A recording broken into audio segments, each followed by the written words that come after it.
दुल्हन श्री मिथिलेश कुमारी।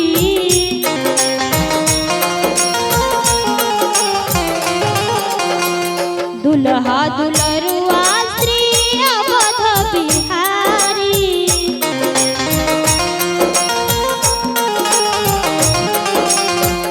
दुल्हन श्री मिथिलेश कुमारी। दुल्हा दुल्हरुआ श्री अवध बिहारी। भड़ी भड़ी नैना निहारू है सखिया है। भड़ी भड़ी नैना निहारू है सखी।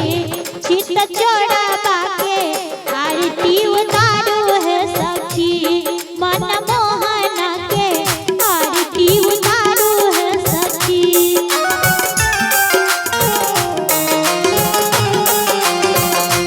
चारों दुल्हा के आरती उतारू है सखी।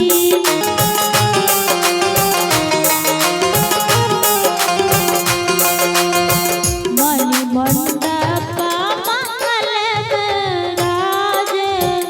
ब्याह भूषण अंग अंग साजे।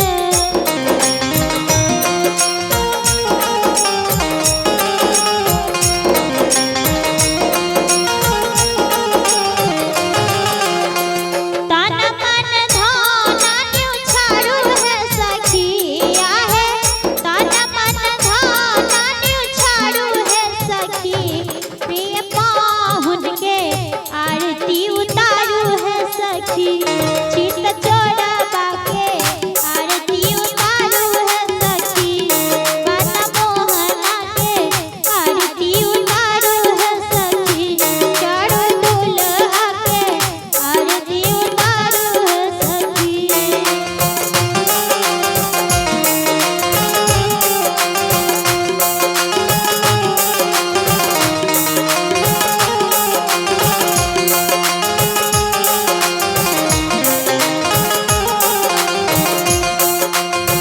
रस बरसत रसिकन सुखकारी।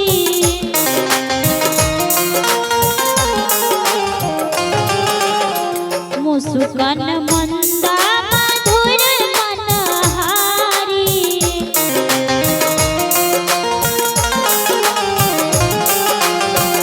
रस बरसत